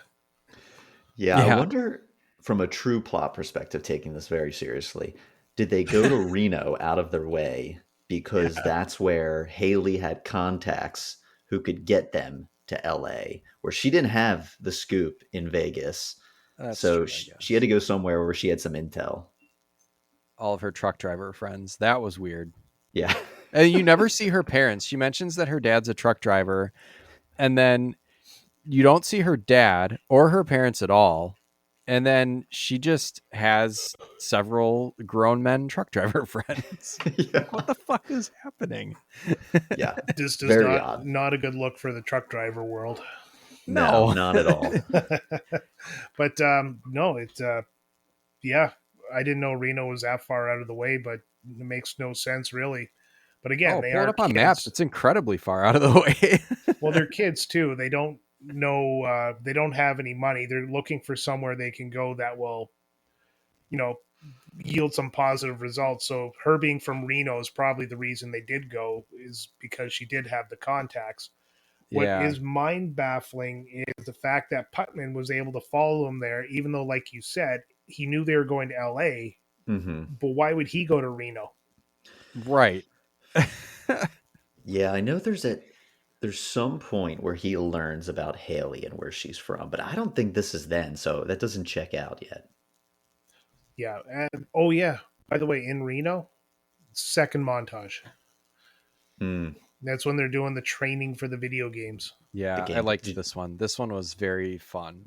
hmm Also, every time I saw the montages, like when I saw them both, all I could do was sing that song from Team America World Police. Yeah. You gotta have a montage. Montage. Yeah. One bit I appreciated in this, kind of going on parallel to these scenes when they're in Reno, is this is when the dad, cannot remember the dad's name, Sam. and Christian Slater, Nick. the dad starts getting very into video games, and I love the Mhm. scene where Nick is playing a game in the hotel or the motel room, and he ends up turning it off, and the dad's like, "What are you doing? Turn this crap off. You really like this?" And then it flashes to the morning where the dad's been playing all night, and he's just getting more and more jacked up on video games as the movie goes along. Just love Yeah. that stuff. That is cool. I love the line he uses there too. I made it to I made it to level 3 on TMNT there, and I got the scroll. And it's like, hey, you use terminology, but wonder if it's correct. It didn't make sense. And then Nick turned the system off. I mean, talk about a dick move. No, Okay, when Nick turns the system off, or when someone turns the system off on the other guy, and then to do that, he pulls the plug on the controller, and then the thing turns off on the TV, and I'm pretty sure that's not how that works. Don't knock it. One time, my brother was playing Mega Man 2 there, and my dad came down. He was a big believer that sitting too close to the TV would make your eyes go bad. Oh, So yeah. he made my brother sit all the way to the farthest extended possible that the controller could be, that my brother had to lean forward, and he finally beat Quickman for the first time. So of course, in celebration, he raised his arms and he unplugged the controller, and the whole Oh game my locked God. up. Well, the So- game locks up, but you don't get the snow screen. Like it had the same effect as like pulling the AV cable out of the back. I was like, what You the never hell? know. Maybe he pulled it so hard the AV cable came out. Oh, one hell of a pull, I'll tell you. Yeah. That's what she said. Yeah. Well, there's But- just like a lot of little attention to detail stuff like that really bothered me as the movie progressed. Yeah, I'm gonna let you in on a little secret. They weren't actually playing the games. You'll notice some scenes there, like where they're sitting in the cafe on the tabletop game, hmm and they throw Yeah. the Nintendo Power on top. The game's still playing, and Jimmy's still Yeah. acting like he's playing the game, but there's a fucking magazine on the I screen. saw that. I was like, what the fuck? The kid would have freaked out. The kid has X-ray vision. That's how He's so focused he good. is. Also, I want to go to that diner. What fucking diner is there that has like Nintendo's embedded in the table? No, nothing anymore. Now it's all Switches. Yeah, I mean, I love a diner, but you put an arcade Nintendo in there. Not sure if I'm Yeah. leaving. Yeah, for sure. Oh, do you guys have barcades down there? I imagine you guys do. It's arcades where you can drink at. Oh yeah. Yeah, we got Okay, yeah, some of that because stuff. Yeah. I went with a buddy there to one, and it was all just like Atari era game cabinets and a couple of Nintendo game cabinets. It was awesome. Yeah, that sounds really cool. There's a place like here in Milwaukee, and I don't think they really take good care of their equipment. So I don't enjoy going there because whatever I want to play is usually like busted or the screen's washed out or whatever. This is a good time for me to ask my other question I had for you both, which was, is there a game that you would consider yourself the wizard at? Mm, no. No, No. I'm fuck. I'm. I mean, if the bar is getting 50,000 in Double Dragon, which we've already litigated is not that big of a feat, we Then could we're set all it a little wizards bit at double. lower. We're all wizards at Double Dragon by default. Yeah, like I said, the score centric thing just didn't make sense to me because Mm-mm. yeah, 50,000 is just clearing the game. Like, you made it to level 6. Oh, you're amazing. That would have been something. But like even that graphic at the end when they are playing the final game and they have the characters running and it's all about the score. Like, when have you Mhm. ever played a Mario Brothers game and given a shit what your score was? Oh, never. Never. Unless you're trying to find the coin ship, which we Yeah, talked it's about, true. right? Yeah. Yeah, not once thought about it. No, I don't consider myself a wizard at any game. I'm not skilled enough at any game to, and I'm not naturally talented enough at it to I have to try pretty hard to be good at anything. Oh No. man, I try my hardest just to be mediocre. Yeah, painfully average over here. Yeah. Yeah. Do you want to talk about Putman now? Because we've kind of focused on Haley and a little bit of Lucas Barton there, but Putman was really kind of I wouldn't call him the comedic element of the entire movie, but he was entertaining for sure. He's definitely gross. That's Yeah. one way to put it. I mean, I'm going to run my Home Alone comp into the ground here, but he truly is playing the role of like the Harry and Marv all in one, where he's acting like a child on this road trip and getting into these petty fights with the dad. And it is kind of that comedic relief he's bringing to it, which I'll be honest, kind of worked for me. It did in a way, but in another way, it definitely shows a different era of Hmm. what you could and couldn't do when pursuing children. Yeah. Yeah. Yeah, like when the he catches him at the pool there and Haley yells out, "He touched my breast," and that guy wasn't immediately jumped by 15 men kicking the crap out of him. I mean, Scene was rough. Yeah, yeah. that was pretty gross. The second one is he grabs Jimmy like he's yanking him out of the friggin' place. Everybody's like, "Oh, look at that guy kidnap that kid. That looks fine." Yeah, there's a lot of that. Just I don't know. The dude Convenience is just of real. the plot. Yeah, there's a lot of plot convenience stuff. He's just really greasy and creepy the whole time. It was like kind of gave me was it shit. Is it Raiders of the Lost Ark? No. God damn it. I can't think of Indiana Jones. The one with the Nazis, the first The one, Crystal right? Skull? Yeah, it's Raiders of the Lost No, Ark. not fucking Crystal Skull, Crystal dude. Skull was the best one. No, it wasn't. Shut up.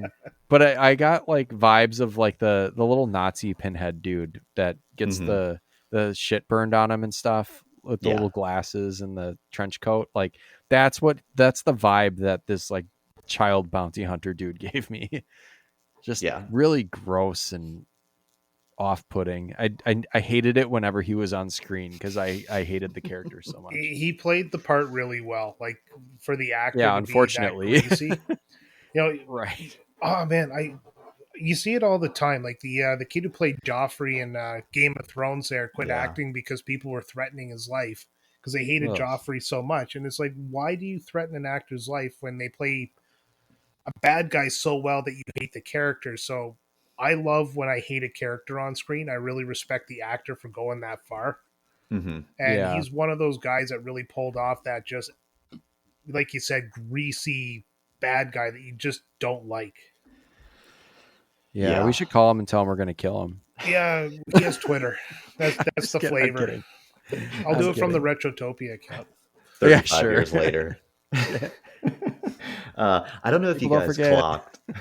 I wrote this down because this involves Putnam. When he gets to Reno at the casino, and the kids are kind of at this point hanging out around the pool, and he goes up to someone working that stand right outside the pool, and there's just like this 80-year-old dude there rocking that Speedo. Oh, I yeah. know. All I could What think the about hell?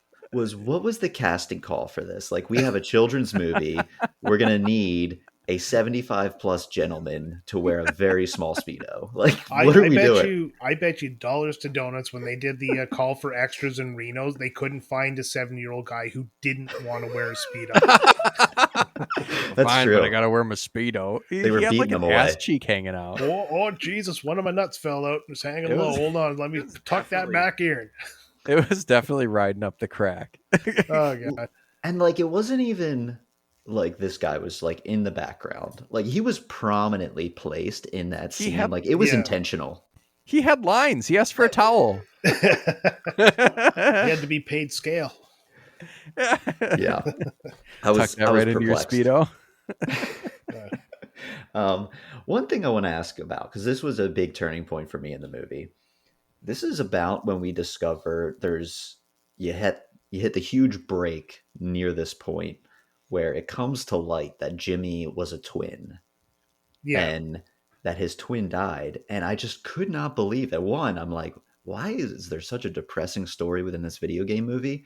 And Yeah. two, like, we're all so confused at what's going on with Jimmy, and nobody is thinking maybe it's because his twin died. Like, Yeah, they don't get like, well, he wandered off again, dumb kid. It's like, can you be sensitive to the fact Well- that his twin sister died?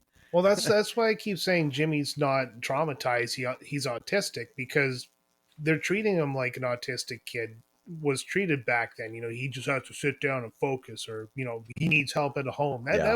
That's kind of real of what Mhm. life was like back then. But Yeah. no, my question is, why did they introduce that so late into the movie? Yes. You had already started getting like the good feelings from the video games, and it's like we pause in this video game fest to drop this really Yeah. dark plot point. Are you enjoying yourself? Well, here's something depressing. Yeah. yeah. No, like if they introduced this, and sorry to cut you off there, No. Randy, but if they had introduced this at the beginning of the reason why Jimmy wanted to go to California, like there's a goal for Jimmy, and the Nintendo Championship competition there was just a means to an end, that would have made for a better flow of the movie, in my opinion. That's perfect segue, because I was going to ask the question. I was like, is this a better movie if you cut Jimmy entirely and Fred Savage is the wizard, and this is a road trip movie of him trying to get to the game tournament, and you remove all of the family drama element? Is that a better movie? Yes, absolutely. Probably, yeah. Although you'd have to add a little bit more hijinks because Yeah. you'd have more cartoonish bad guy characters, that's for sure. And then you wouldn't waste the first 40 plus minutes of the movie setting up all kinds of bullshit. With 2 montages. Yeah. Yeah, that would have been way better for sure. No, you make a great point, because Jimmy, no real lines in the movie except for like 3 phrases he says. He's basically an anchor to the Corey Haley dynamic, and he's used as a device to keep them together for some reason. But you're right. If you took Jimmy out of the movie, you could actually have made a lot better one with Corey as the protagonist of the whole thing, and then Putman as the antagonist, trying to bring him back home. And you could still have the parents, at odds of how to deal with it, but they don't have to be so centrally focused. Yeah. Yeah. Rough Yeah. stuff. But it is what it is. They didn't go that route. They brought us up, they knocked us down, and then they got to California, and that's where the Nintendo Championships took place. Hell yeah. Yeah, we're heating up now. Yeah, we are heating up. So we've gone through a list of some. Let's take a pause real quick, if you No. don't mind. Indulge we're- me, and let's go through and just see if we can remember what games we've seen so far, because there is a pretty good list of Mm-hmm. good Nintendo games. All right, games that were mentioned: Double Dragon, Teenage Mutant Yep. Ninja Turtles, the original. They showed Yep. Ninja Gaiden. Okay, Sup- that's another thing that bothered me. It was she keeps saying they can't decide whether they want to call it Ninja Gaiden or Ninja Gaiden. Yeah. So figure it out. Pick one and go with it. All right. Super so, Mario sorry. Brothers 2 was shown in it. Mm-hmm. Yeah. Okay, There was I'm Ridge starting- Racer, you said, right? Was it Yeah, Ridge Ridge Racer? Racer. Or yeah. Or At Rad Racer. Sorry, Rad Racer. I'm sorry. That's the wrong game. How dare So you. that's 5 I can think of off the top of my head. And There was a little bit of Mega Man 2 Mhm. in the Reno there was. montage. Yeah. I also saw Metroid because big Metroid NES fan. Oh yeah, there was a Metroid. There's a bit of Metroid in there. F1 Dream. Yeah, those racing games looked good for the time. Oh, what's The that? dad- Did Brian just pull up a list of all the movies? Oh, that's Yes. probably good. Did we miss Yeah. any, or did we hit them all? China Gate, Legend or Zelda 2, Zelda The 2, Adventures yeah. of Link, Contra, F1 Dream, RC Pro Am, Mega Man 2, Teenage Mutant Ninja Turtles, Rad Racer, Ninja Gaiden, Double Dragon, Super Mario's Brother 2 and 3. Nice. Yeah. God, Contra. Yeah, We did the pretty good. Contra's damn good. I love Contra. That's all that's a list of just some absolute bangers too. Well, yeah, they're the most popular games on the Nintendo at the time. Yeah, and ever, Yeah. except for Zelda 2. Yeah, I was like, what a rough one to pick. But I guess at this Yeah. time, that was probably the most recent one out, right? Yeah. I like how he's practicing for his high score video game competition playing Zelda 2. I'm pretty sure there was no score in that game. It was basically like a weird ass RPG. Well, Here, looking at some of the release dates of these games, it looks like they were released in 1989. So, all of them?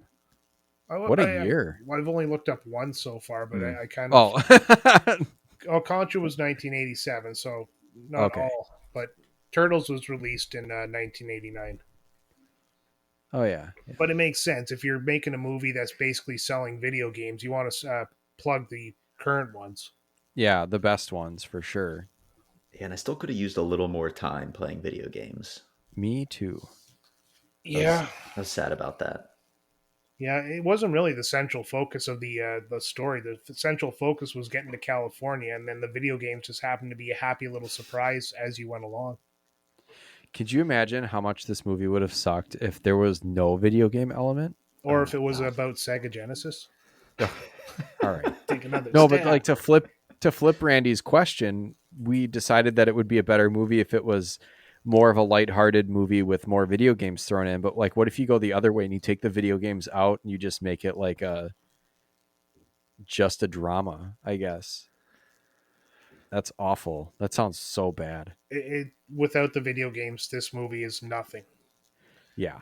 Like, there's no hook to the movie. Like, what would his goal be? What would his reason? Like, I want to go to California for no reason. Okay. Yeah. Yeah. It was just sad. It was sad.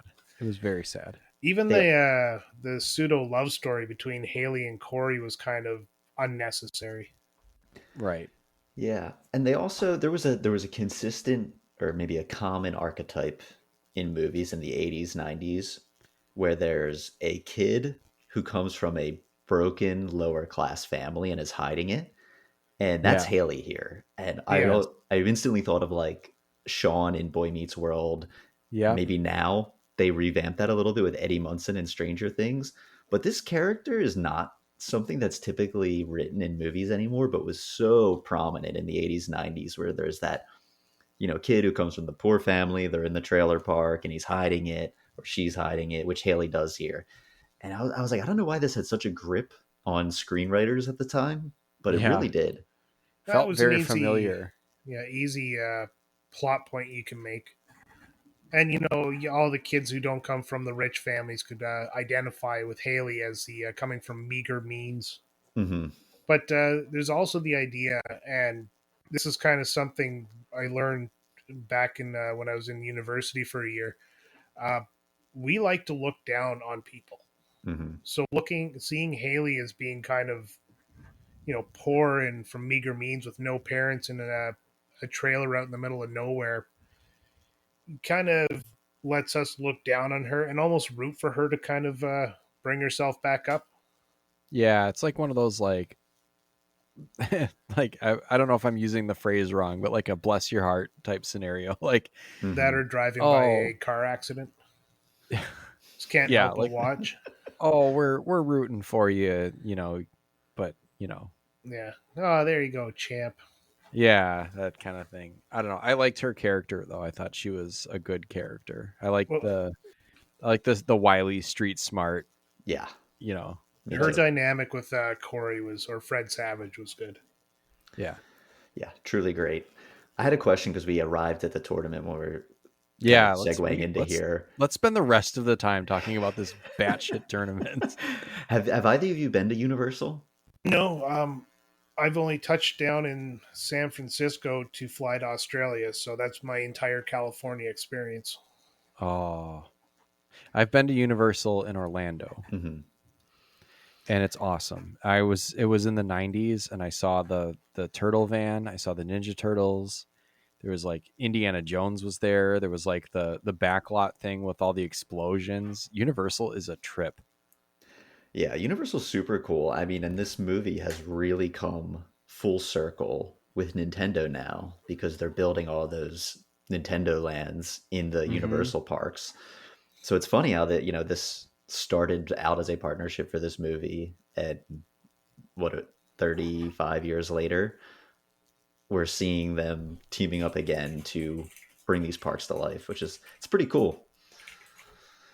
I'm eager for them to finish the one in Orlando to go. I think it's already done in California, but I'm not entirely sure. Yeah, it is. I've heard reviews of folks that have gone to Nintendo World, and it's cool. It's like you can, I mean, there's obviously Mario, Nintendo character stuff everywhere. It's built up just Hmm. like how you would expect, immersive. And there's like a game that you can play with.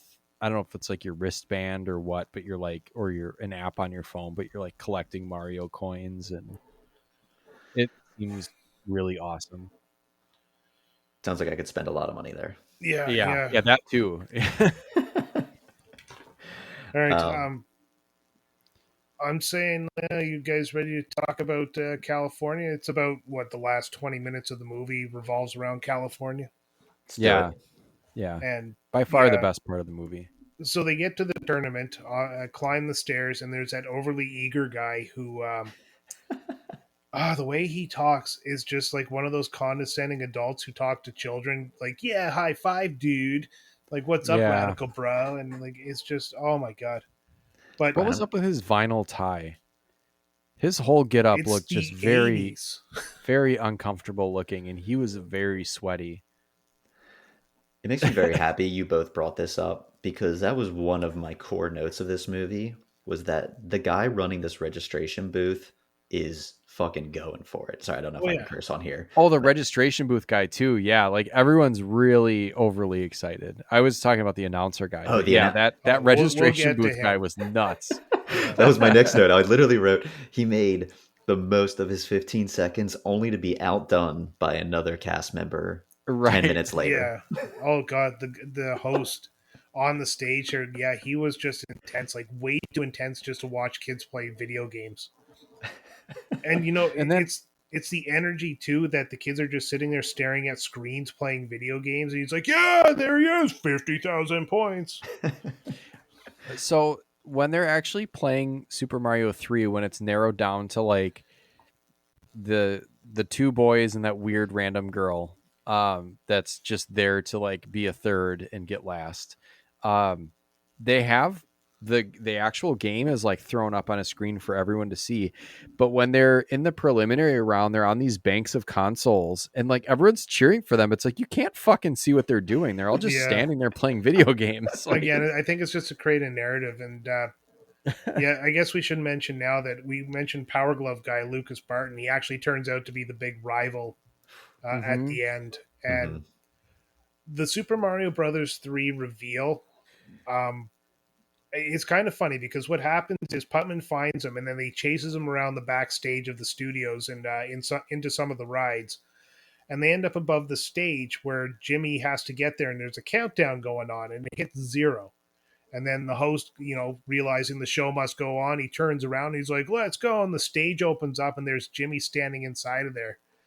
Which First was off, cool. yeah, good on the host for not you being like, oh, what the fuck are you doing back there? But secondly, why did nobody question that? Can nobody see from the side of the stage, like inside of that? Hey, kid, I can see you behind there. Yeah, it's like, what are you doing? You're supposed to be out front. California. Yeah, the behind the curtain is just a ghost town on this set, apparently. Yeah, so I kind of laughed at that, but it was a great reveal, though. It was kind of like, oh no, Jimmy's disqualified. And then it opens up and he's kind of standing there with his yellow lunchbox and just kind of looking at people. Then minds explode.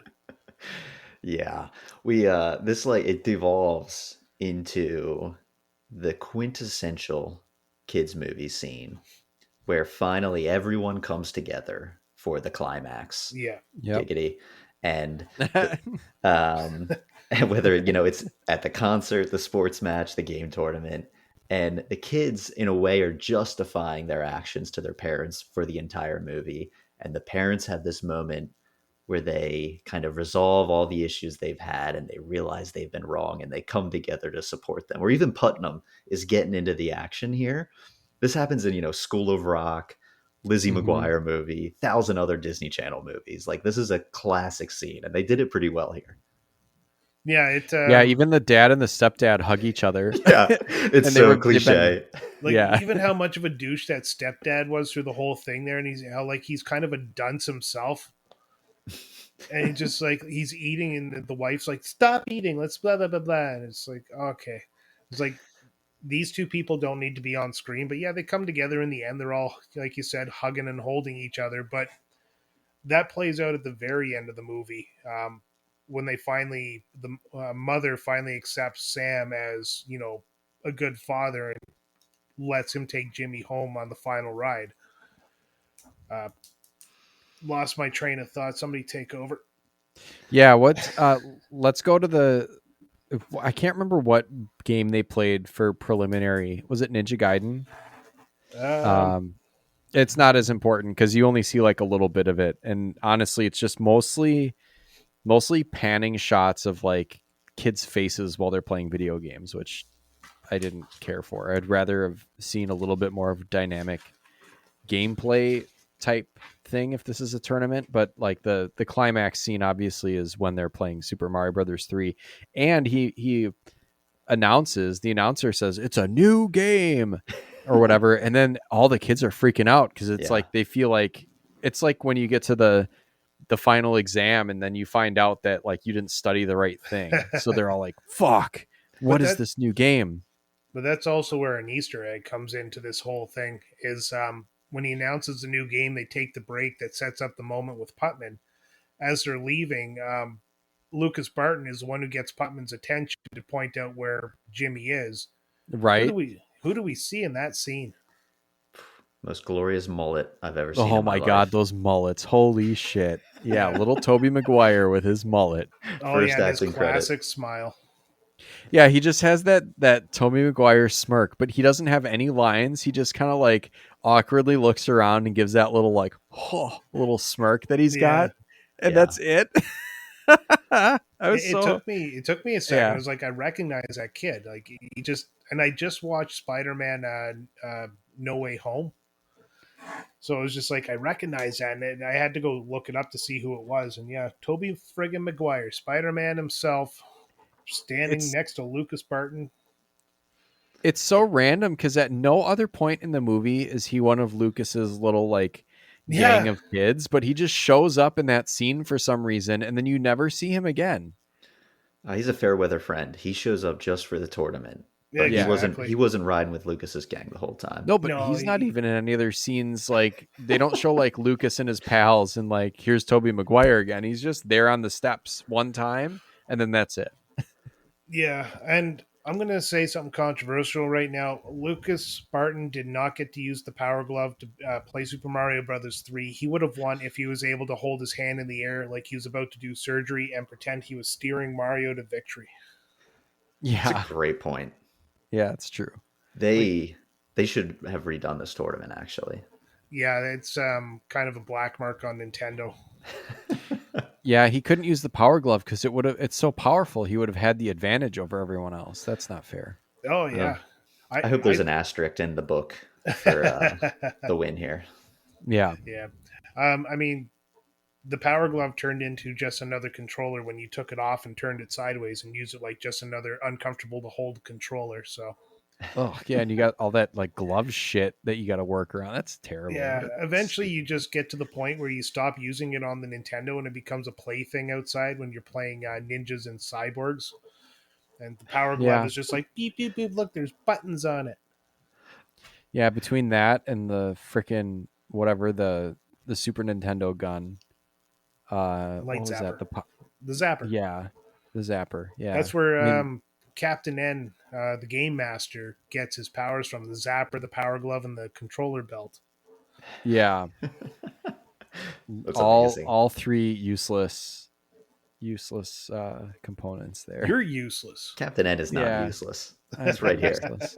Yeah. Oh I'm pretty man, useless. but yeah, when the video game was score centric, I mean, quite honestly, like they were running through levels like they were trying to see who made it furthest into the game. When reality is, you could have spent most of your time just breaking blocks and getting hundies. You know, Yeah, just collect coins. build up your score. Like running through the level as fast as possible is not how you get a good score in a Mario game. No, I think I'm a little bit of a frustrating Mario player for people because I go pretty slow through my levels. I'm very, I don't know, mechanical with my movements. Where I know some people are like want to fly and run, and I'm just not good at that. I don't know what it is. And I thought that the technology in this scene with the scoring was pretty crazy for the time, where somehow they're going through this level in real time. These bars are moving with progress of who's in Yeah. first, second, and third. Yeah, how did they do that? I was like, this would not be happening. It wouldn't even happen nowadays. Like you'd have to program something in. Like there'd be a whole different version of the game just to do that. Oh, you could totally do it nowadays, but I mean, not then. You'd have like those scores were continuously scrolling. There was no way to link those things in 1989. And what did the bar even represent? Because Jimmy fell behind when he died, but his score didn't change, and nobody Right. else's score flew up that much higher than Jimmy's. No, the scoreboard did not make sense at all. No, which is, I mean, also they played two levels. They played World 1-1 and 1-3. Mhm. Oh, and the first fortress. Yes, and the first fortress where they revealed the secret to get the whistle. Yeah, which is Kind that's of interesting. yeah. That was something that made me laugh, and I forgot to bring this up. I'm glad you mentioned it. Where people are screaming out what to do in Super Yeah. Mario Bros. 3 when this hasn't been released yet. Yeah, They're like, yeah. Exactly. get the whistle. Yeah, it's like get I the actu- whistle. It's like you don't know what the fucking whistle is. Yeah, Shut up. I have that in my notes too. That was friggin' hilarious. It's like, get the whistle, Jimmy, get the whistle. It's like, what the fuck's a whistle? Yeah. Well, every game has a whistle in it, Brian. You're supposed to get the whistle. Oh man. It's like, oh man. And Haley's screaming at one point to get the star. And then he hits the block at the end of the level and he gets flower power. And she's like, yes, he got the star. Yeah. Clearly He did did not get the not. star. Yeah. But again, And it that- doesn't get you points. That doesn't get you points. It gets you 5 up if you match them all up, and it nets you a 1 up if you get 3 different cards or whatever. But yeah, that doesn't give you any points. No. Whose line is it anyway? The video game. Like, what is going on? Yeah. Oh man. Anything else about the actual tournament itself before we just kind of touch on the conclusion there and then wrap this up? That's all I had on the tournament. Yeah, it's pretty ridiculous. It's pretty fast. It's the exciting moments when I was a kid is the Super Mario Brothers 3 reveal, and then when Jimmy was standing behind the doors when they opened up, and you're like, Jimmy, all of a sudden I like you. I will say I did actually enjoy how this movie had a conclusion after it. They didn't just ride off into the sunset. They kind of gave Jimmy some finality. Hmm. Yeah, he basically wanted to get, I mean, spoiler alert, but whatever, this movie sucks. Watch it. He wanted he wanted to get to California because he had this memory of a family trip they took when his sister was alive, where they're at these like giant, like plexiglass, or not plexiglass, fiberglass dinosaurs that you can go inside or whatever, and that's what he was trying to get to California for. Yeah, and it reveals it revealed a bit earlier what was in the lunchbox, which was just pictures of his sister and some mementos. And he takes the lunchbox and he puts it inside of a dinosaur. Everybody has an emotional moment, and then that's when they kind of drive off into the sunset. Yeah. Yep. So It was an emotional moment. It got me a little bit because I just think of like, you know, if you put yourself in that situation, that's tough. You know, losing a sibling or, you know, especially like a twin or someone you're so close with. And it was heartfelt. At least that was probably what this movie did best, was the kind of heartfelt stuff and not so much the video game stuff, but the video game stuff is what made it even mildly enjoyable. yeah, it's what drew people to it. Are those fiberglass dinosaurs there? I want to check that out. Those It were is cool. a real thing. I don't know if they're still there, but at the time they were real. I thought so. It was some sort of classic tourist attraction outside of, I think, some sort of like in restaurant type of thing in Palm Springs. But yeah, I agree. This, for as much gripe as I have given about the family drama, they did hit the emotional beat at the end.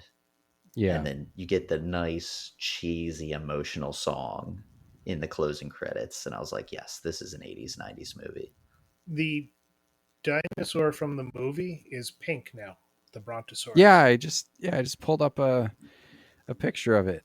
It looks Mm. a little bit more built up around there too than what was in the movie. It looked like it was just like a gravel parking lot. Now it looks like it's a little bit more built up.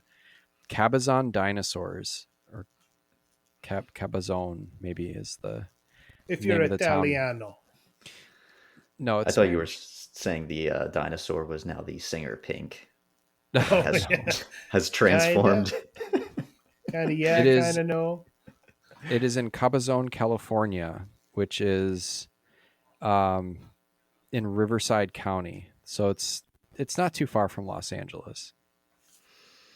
Yeah, and also appeared in the movie Pee Wee's Big Adventure Oh in the yeah. 80s. Yeah, why not? That'd be a Well, cool place to go check out these dinosaurs. I'm going to add that to my bucket list. there we go. Any last final words on the movie? Because we gotta rate it. Otherwise, we might be breaking copyright laws when I throw in all the sound clips. Um What yeah, happens the I'm not next going day? first on that one. Yeah, Do what you happened? do you think Jimmy goes back? Like, what does anything get resolved in this family the next day? Absolutely not. Jimmy's back, stuck in that home because legally they signed the papers. Nick and the dad, they go back to fighting because, well, they're two strong-headed adults, and then the stepdad is just turns back to being an absolute tool. Well, yeah, you can have an epiphany. It's just a matter of like whether or not you like that's not the end all is having the epiphany. It's what you do with that information after the fact is Hmm. what's impactful. So, who knows? Like maybe we'll get a wizard too where we find out that they're all just as dysfunctional or whatever like 35 years later. Yeah, maybe. All right. Randy, you're a guest. What would you score this movie out of 10? Whew. I'm gonna be a little generous here, and I'm actually going to give this a 6, not based on Ooh. the quality of the movie. I think as a movie, this is a solid 2.5 to 3. But in terms of the cultural impact of what this did at the time and the release of Super Mario Bros. 3, I'm going to bump it up a little bit for paving the path for having video games be a core piece of movies. And they were trying to do a lot here. So that's probably a longer answer than you bargained for, but I'm going to go with a 6. No, I like the answer. Yeah. Sam, what are you feeling? Um man, it's got to be like somewhere between like a 3 and a 4 for me. I think it's a 4. It's like yeah, I get it. It did kind of do a little bit for pumping the tires on Super Mario Brothers 3, but it was done so haphazardly and with very little regard for how video games or video game culture actually this to me looked like an impression of what some adult that doesn't understand video games thought video games were, and what the culture of it is. So it's a 4. Like this type of mentality is why we got like shitty Street Fighter and shitty Super Mario Brothers movie that had nothing to do with the video game, because they just didn't understand video games and didn't understand why anyone cared about them. So it's a 4. It's just not a good movie. I probably will never watch it again. Oh yeah, this was the last time for me, but I'm gonna go 5.5, and I'm gonna explain why. It's gonna be 4 for the movie, like Sam said. Um, People who wrote the movie didn't grow up with video games. Video game culture back then did not exist like it does today. There is no big tournaments like you have the Nintendo World Championships, and that is like local competitions that end up in some place in the United States for some big championship where they get a bunch of like $10,000 or something and a gold cartridge. But yeah, so 4 for the movie because it's a very standard affair. If you take out the video games and just put in the plot point of Jimmy trying to get to California, not that interesting. 1 point for the nostalgia bump because I did grow up with this movie and I was young enough to kind of enjoy it without understanding the concept behind how movies work. And then 0.5 because the movie was only an hour and a half long, so I didn't waste that much of my life. I appreciate it. They could have really dragged this out. I 2 felt montages, like they sorry. did. I'm going to give it another 0.5 for 2 montages. I got told when I did a script writing course, montages aren't great to have in a movie. This one had 2. I appreciate like just the counterculture it produces. 6 out of 10. Love it. 6 out of 10. Two So- sixes and a 4. Yeah, I mean, like I said, real movie clocking in around a 3, but you got to give a bump for Speedo Guy, a bump for Yeah, Tobey like- Maguire. Oh yeah. There's little things in this movie that just gets it up there. All right, boys. Randy, thank you very much for joining us. Read, Watch, Play podcast. Go check them out. All your favorite movies are already on there, and all your favorite movies are coming. Him and Nick speak about books, movies, video games, and they combine them all together. It's absolutely fantastic. Thanks for joining us, Randy. Thank you so much for having me. This is fun. Yeah, this was a good time. We'll have to do it again for our next movie episode. Jeez. I love the Power Glove. It's so bad.